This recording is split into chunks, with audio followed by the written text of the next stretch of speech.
It's cold.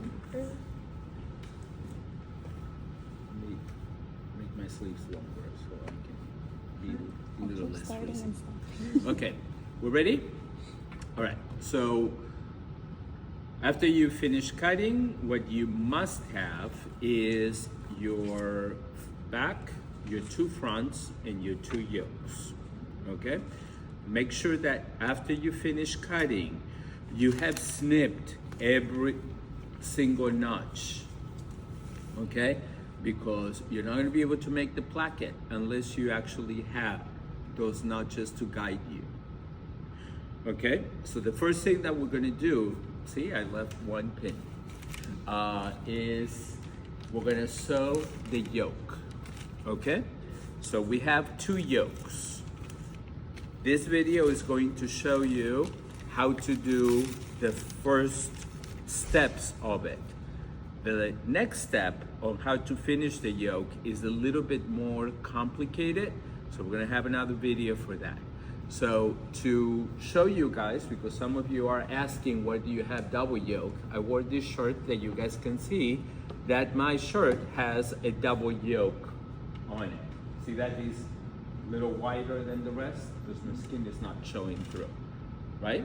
So this is double, and that is standard in all shirts, okay?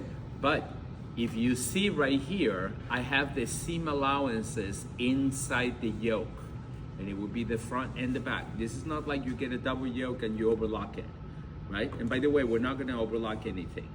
We're going to all do it like a true way. So the seams that are gonna be raw, we're gonna end up with a flat felt stitching. And that's what we did that book. So we are prepared now to follow all these different stitchings. Cool? All right, see, this is like a full circle thing. So what we're gonna do first is, as we take the patterns away, we're gonna get the back and we're gonna get one of the yokes. I ask you to use a poplin fabric because it does not have a face. So you are not dealing with the problem that you put it face down or the other way, okay? Almost like muslin, okay?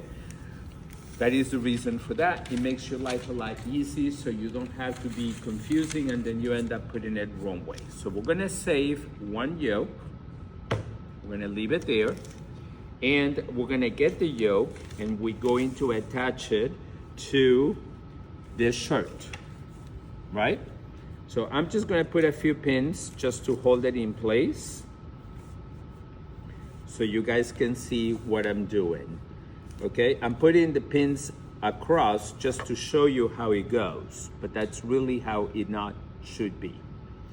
You know that you put your pins perpendicular to the seam, right? So after this is gonna be sewn, it's gonna look like that. Do not press anything.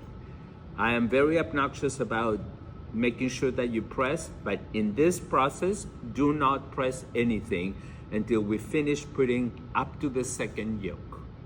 If you press your seams open, you're gonna have to go and unpress them because they should not be pressed open. Everything okay? Now that we have the shirt, I'm gonna lay it like this with the yoke, and I'm going to get the two fronts. So here we have the left front, and I'm doing it like this because I always look at it as if I am wearing it, right?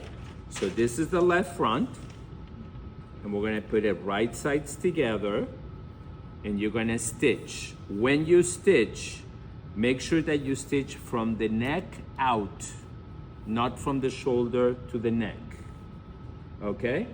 So if there is any discrepancy on the size, but you guys walk your pattern, so you should be perfect, right? So here we have the left. Now we're going to do the right. So we're gonna place the right here with the other side of the yoke, and we're gonna place it right sides together. And again, you're gonna stitch it from the neck out. You see that you have that little corner sticking out? See how we were learned earlier that you do not match the seam allowance, you match where you're gonna sew?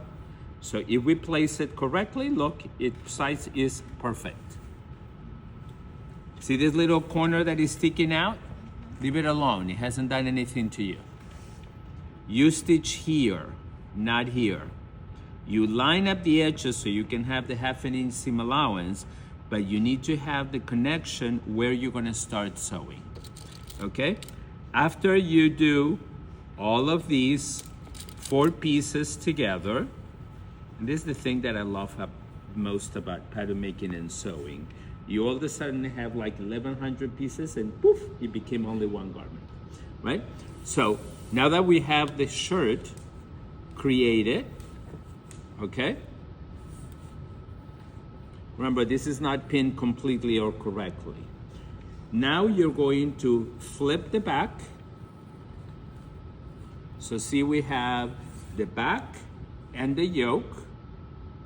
We're gonna put the other yoke on the opposite side of the back. So we're creating like a sandwich. See, yoke, shirt, yoke. Do not sew these 3 layers at the same time. I know that some of you are trying to be really clever and there is water in that machine and you start to do those 3 things at the same time. Don't, because you're not going to be able to control it, okay? So after you do the whole shirt, then put the yoke in between, and here you can see yoke, shirt, yoke. Make sure that you stitch all the way to the very edge of the seam. Do not stop a little bit earlier, okay? Do it all the way to the edge and reverse beginning and end on every seam that we're going to be doing. Okay, that's it. Is everything gonna be 1/2 inch? What did you do on your pattern? Yes. That's what it is. That's a question. If you make on your pattern 1/4 inch, then you sew it at 1/4 inch. Because if you do it more, then it's too small, right? So if your pattern has 1/2 inch, then you stitch it at 1/2 inch. If we do the hem at 5/8, we're gonna do the hem at 5/8, right? So I'm gonna be getting this question all the time, and I'm gonna answer you with a question. How much did you put on your pattern? If you don't remember, we go back to the pattern. That's why I told you guys that I don't like to pick up patterns until you finish, right? Because you're always gonna need that as a reference to go back to. All right? Cool? See you in a little bit.